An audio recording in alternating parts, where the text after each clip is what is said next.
حالت میں صدقہ کرنا سب سے بہترین شکل ہے۔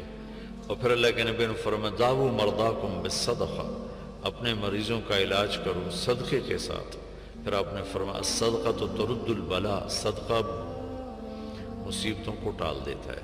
ہمارے یہاں صرف کالا بکرا ذبح کرنا ہی صدقہ سمجھا جاتا ہے، کسی کو 1 روپیہ دینا صدقے کی نیت سے، یہ بھی صدقہ ہے۔ سب سے بہترین صدقہ ہوتا ہے کسی کی ضرورت کو پورا کرنا، جو اس کی عین جینون ضرورت ہے اسے پورا کرنا سب سے بہترین صدقہ ہے۔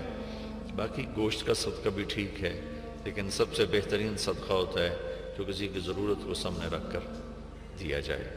تو ایک دفعہ ایک عابد کی شیطان سے ملاقات ہوئی تو اس نے پوچھا کہ مجھے ایک بات تو بتاؤ، تیرے یار کتنے ہیں؟ وہ کہنے لگا 3 قسم کے لوگ میرے بہترین دوست ہیں۔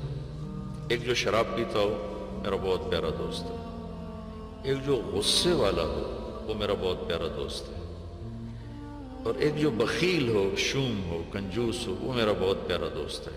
اور اگلی بات مزے کی، اور اگر یہ تینوں باتیں کسی میں اکٹھی ہو جائیں تو پھر وہ میرا پیر بن جاتا ہے، میں اس کا مرید بن جاتا ہوں۔ وہ میرا استاد ہوتا ہے، میں اس کا شاگرد ہوتا ہوں۔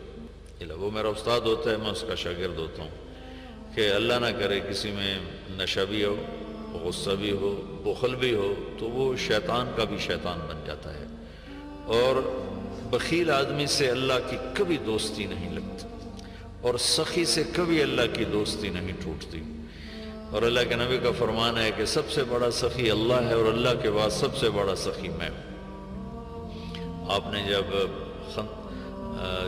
حنین کی جنگ کے بعد مال غنیمت تقسیم کیا تو صفوان بن امیہ پکار اٹھے کہ میں اب گواہی دیتا ہوں آپ اللہ کے سچے رسول ہیں، اس لیے کہ اتنی بڑی سخاوت نبی کے سوا کوئی نہیں کر سکتا۔ تو اسلام اور سخاوت، اللہ کے نبی نے فرمایا کہ اللہ نے تمہارے لیے اسلام پسند کیا ہے، اس کو خوبصورت بناؤ 2 چیزوں کے ساتھ۔ اسلام کا میک اپ 2 چیزیں ہیں، اسلام کا میک اپ 2 چیزیں ہیں۔ فرمایا اسے خوبصورت بناؤ سخاوت کے ساتھ اور حیا کے ساتھ۔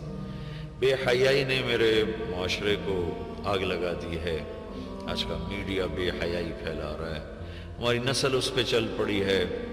مغرب کی تہذیب بے حیائی کی ہے، ہم تو حیا والی امت ہیں۔ کاش کہ کچھ ہماری نسل کو تھوڑا سا اس کا پتہ ہوتا، اس کی اہمیت کا پتہ ہوتا۔ دکھتی ہوئی رگ ہے۔ اور فرمایا کہ اپنے دین کو خوبصورت بناؤ حیا کے ساتھ اور سخاوت کے ساتھ۔ سخی اللہ کو انتہائی پسند ہے۔ آپ کو عجیب بات سناتا ہوں کہ موسیٰ علیہ السلام کی قوم میں ایک سامری تھا منافق، جس نے ان کے لیے گائے کا بچہ بنا کے دیا سونے کا، اور اس میں سے آواز آتی تھی، تو وہ ہوا کی کراسنگ ایسی رکھی تھی کہ اس میں سے ہوا گزرتی تھی، آواز آتی تھی، 2 طرف سوراخ رکھے تھے۔ وہ بنو اسرائیل سے کہنے لگا ھذا الہکم و الہ موسیٰ فنسیٰ، یہ ہے موسیٰ علیہ السلام کا تمہارا رب۔ وہ اتنے بیچارے کم عقل تھے، وہ اس کی پوجا پہ لگ گئے۔ موسیٰ علیہ السلام طور پر گئے ہوئے تھے، واپس آئے، معاملہ دیکھا، اللہ سے پوچھا۔ اللہ نے کہا جنہوں نے بچڑے کی پوجا کی انہیں قتل کیا جائے۔ ہزاروں آدمی قتل ہو گئے۔ تو سامری پکڑا گیا۔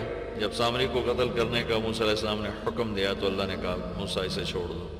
موسیٰ علیہ السلام نے حیران ہو کے پوچھا یا اللہ یہ تو ابتدا کرنے والا ہے۔